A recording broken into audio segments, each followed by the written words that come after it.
This project is the Saratoga Hillslide, and I am the designer and implementer, Christine Jones. I was mentored since I began this project in 2018 by Amy Strauss, and I am grateful for her guidance, her patience, and her wisdom, which has been bottomless and unending through this entire process. I've offered a table of contents in the slides for anyone who might want to view them without the benefit of the voiceover, but I am excited and really grateful to talk you through some of these slides today. The project is so named because the land in question is a series of very steep hills that create lots of slides, water slides, mudslides, and part of the motivation for this project is really to help this land hold what nature offers it in the form of wealth and capital, rain and leaves, and mitigate some of that slide.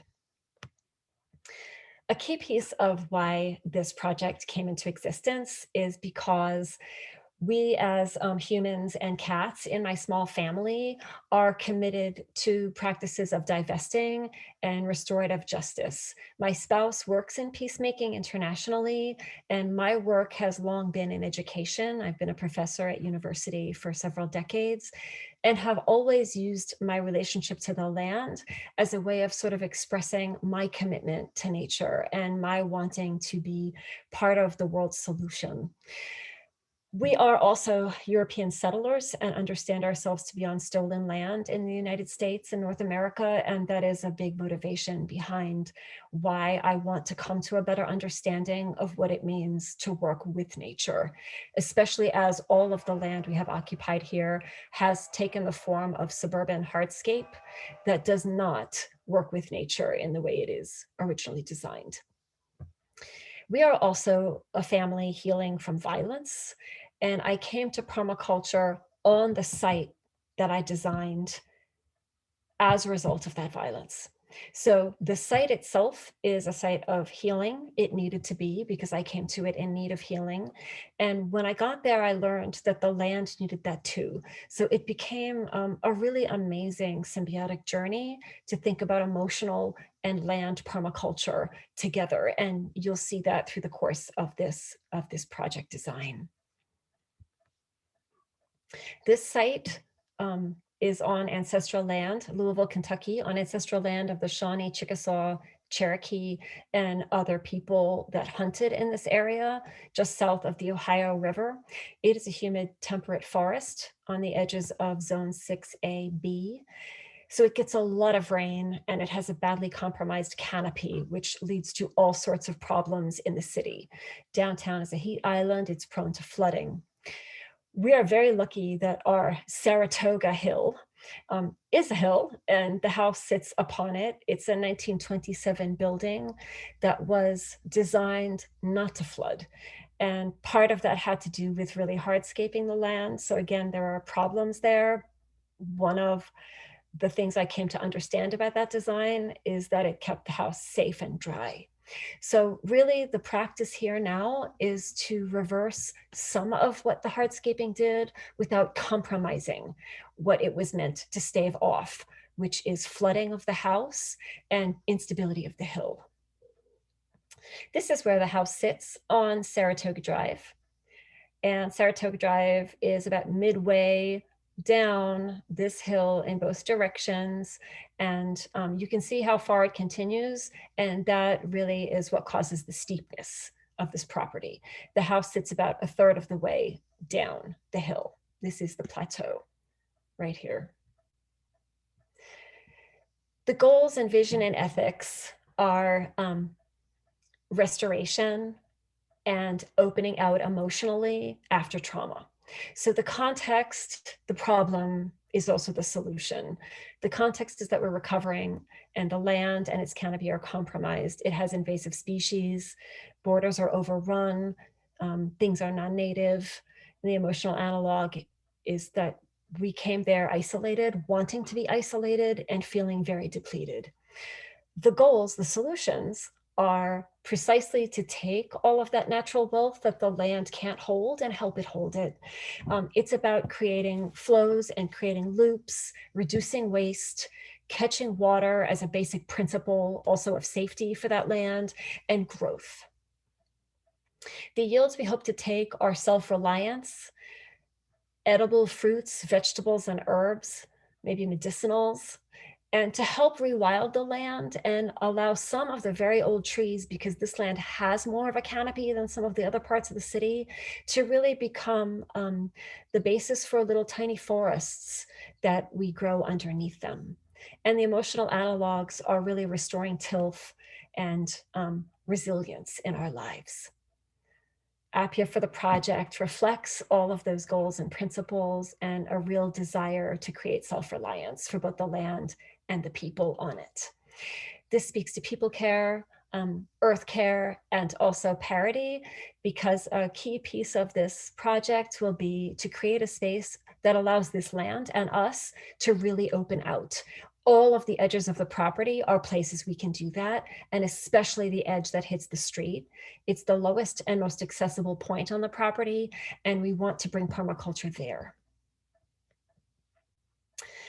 This is the image of the house and how it bifurcates the land. This is the small backyard and the large front yard. Again, this is about 0.16 acres, so a very small surface area that is mostly hardscape and ivy, with a little bit of grass that has very few pathways.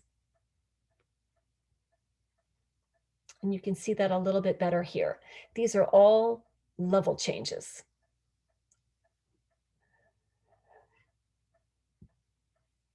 And here they are live. This is the site of the backyard before anything happened to it, and the side yard.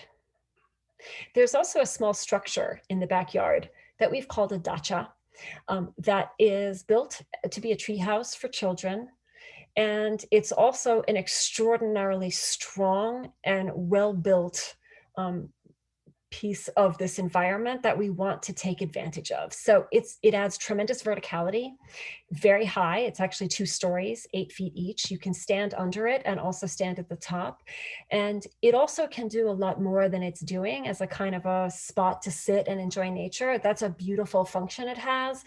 And we want to enhance that function and give it a few more things to do, stack functions, as a way of also bringing this dacha more organically into the fold of the system that we design on this land. You can see that it's far from the house. There is no path to it currently. And so this is the base map showing that there are sort of disparate hardscape areas and a lot of hardscaping in the front and very little in the way of pathway or access to areas that are fertile. So this is ivy in the front, and this is grassy or kind of mud areas in the back that are all the fertile sites for this design. The zones before were our postures when we got to this land, and really how the land felt. It felt like you couldn't do much with it and we should really stay home. So the zones from our trauma caused us to retreat. We wanted safety. So zones 1 and 2 on this map are entirely the hardscape and behind it, literally nothing in the front. We didn't want to go. It was hard for us to leave. It was hard for us to interact with the world beneficially. And all of that became the basis for relearning, rewilding, and reconnecting. Zone 0 is, of course, the me-scape, and it was heavily burdened by the trauma, and I could not even take advantage of some of my best assets, like my love of yoga, like my energy, curiosity, compassion, and patience. They were overcome by anxieties and fears and wounds. Again, I was a lot like the land. And when I realized that we were oddly in symbiosis in our crisis, I knew that we could be in symbiosis in our healing. These are the sun vectors that allowed me to see just how much of this land actually gets sun, which was not apparent at first.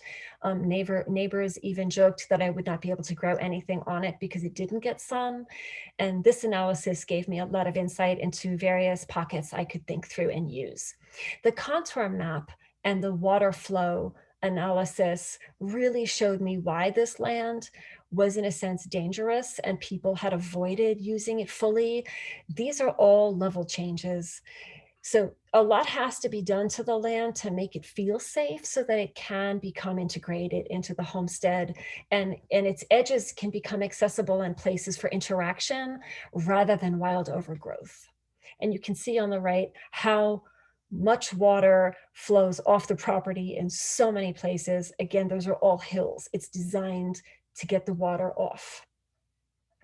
The animal flow was our first insight into the fact that if you hardscape enough, even animals begin to follow that lead. And so part of rewilding this land for us is also creating other pathways besides this hardscape. So that's what happened in 1927. And now we have come to sort of say, what else can happen here? Can we create flows across the front and the back and across the back of this land that we can use and also animals will start to use again. These are the niches that came out of the sun analysis, especially, and understanding that every part of this land has good sun, afternoon sun, and shade. And so there was no one area that was a logical point for anything. There were small areas that all became logical sites to do various niche work. And that all further became a way for me to think about implementation in phases. These are the um, borders, the edges that all border a neighbor. There are three, and the site at the street where we intend to interact with the public. The resources on this land are many, from the verticality that the back structure and fences give us, to the immense waterfall that we get, to the natural light, the leaves and sticks and wood that fall every year from old trees and that are an enormous source of fertility if they could be managed and brought back to the land. A lot of urbanite, just an unbelievable amount of urbanite that I found that I could use. And to create flows on the land, really commit to using everything I found first and minimizing what got brought onto the land. And this also became a way of not exerting too much capital, either in energy or in finances. And all of that felt like a way of preserving the abundance that we had. Plant lists can be found here, and there were many, many, many species that were non-native on the land. Part of the project is to rewild with plants that, at least since settlement, have been common to Kentucky and grow well there. There are also lots of annual plants we became interested in adding, especially for edibles. The design maps you can see really speak to opening out. So zone 1 doubles in size. It includes the land. Zone 2 incorporates areas that are technically on this size land far from the house, but they become accessible if we create easy pathways to them. And 3 are the dacha and the other patio that are other hardscape areas that we want to better integrate into our lifestyle on this land.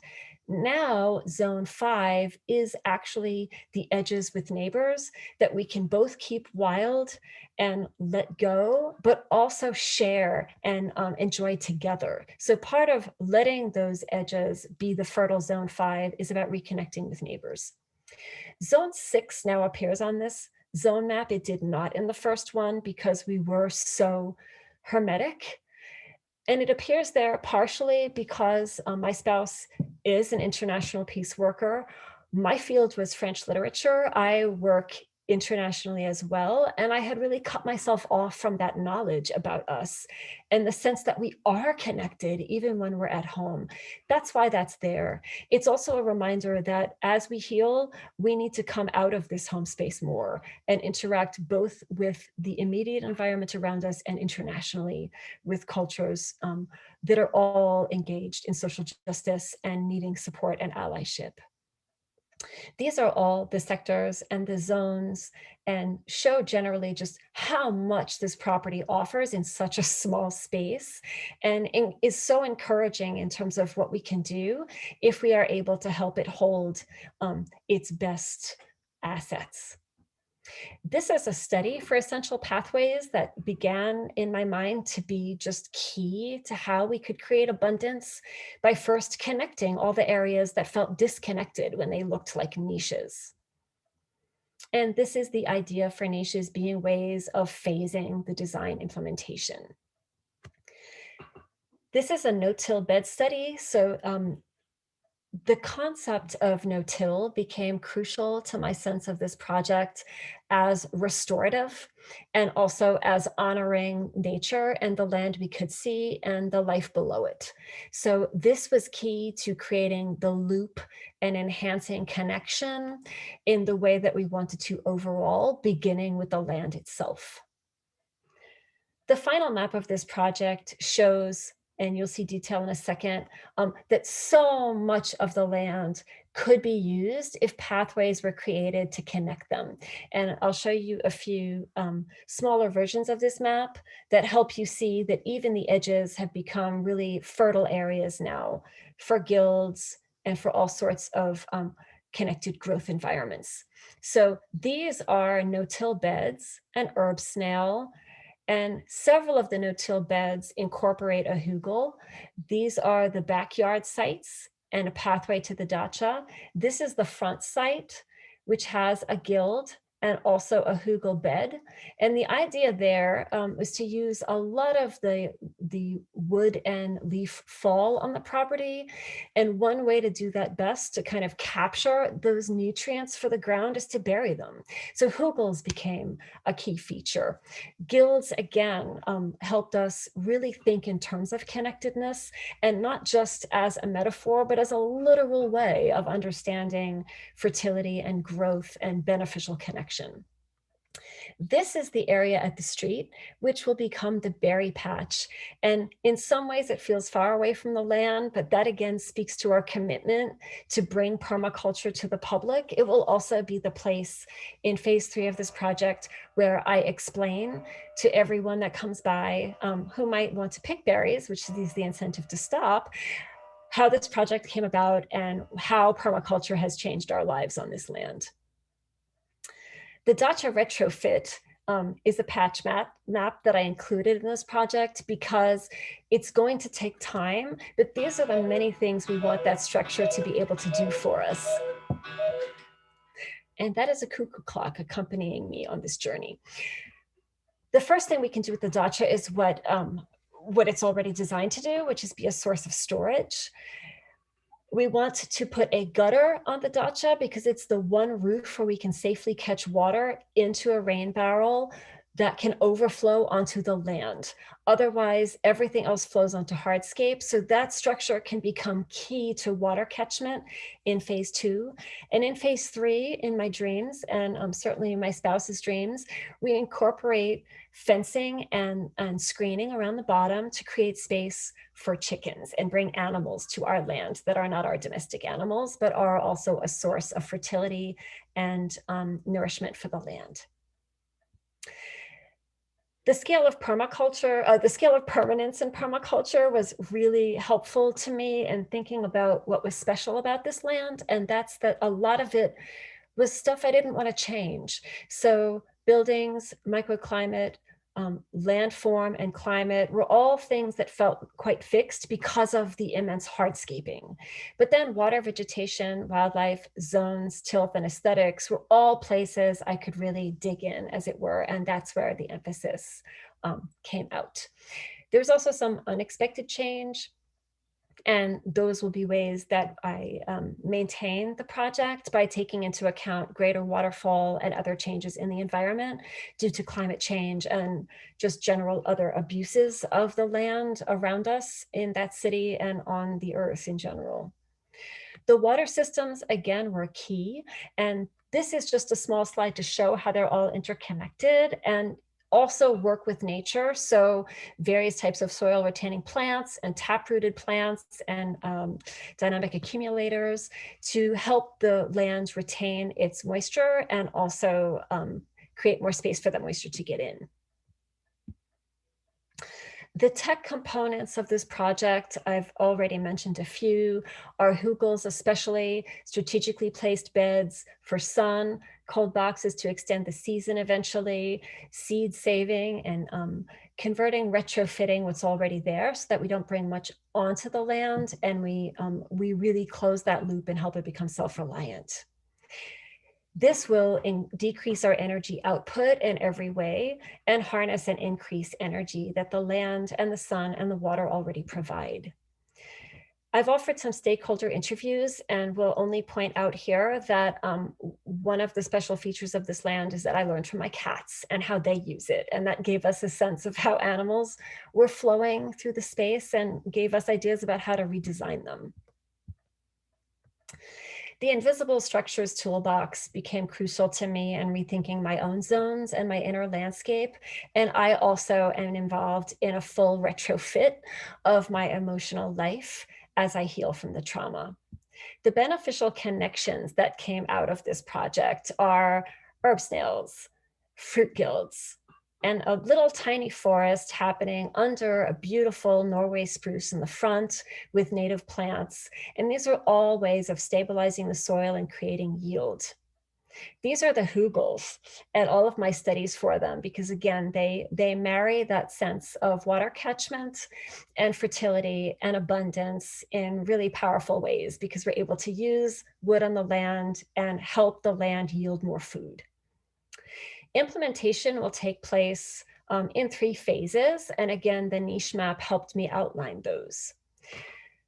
I had a few crazy lessons already beginning to implement this project, and I'll just highlight the one I called Rain Barrel Bonanza, when I got a rain barrel excitedly and put a gutter into it, and it overflowed onto hardscape, so the water could go nowhere easily, and it filled in one rain event because Louisville gets so much rain.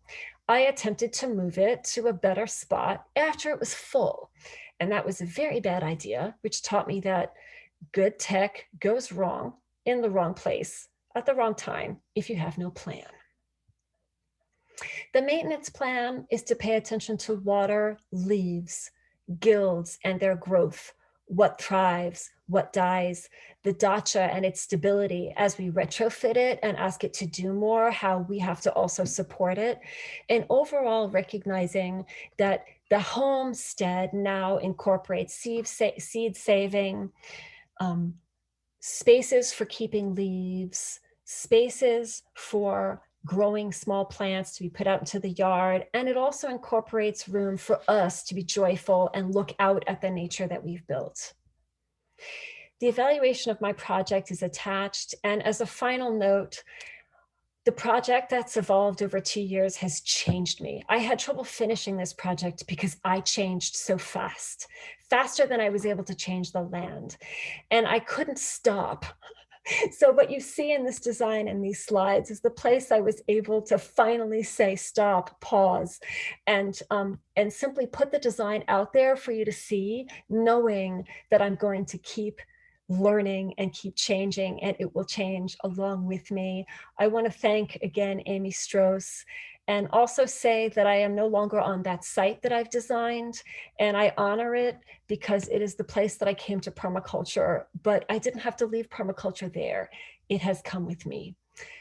Thank you so much for listening to this presentation and for sharing this journey with me. It has been an amazing one.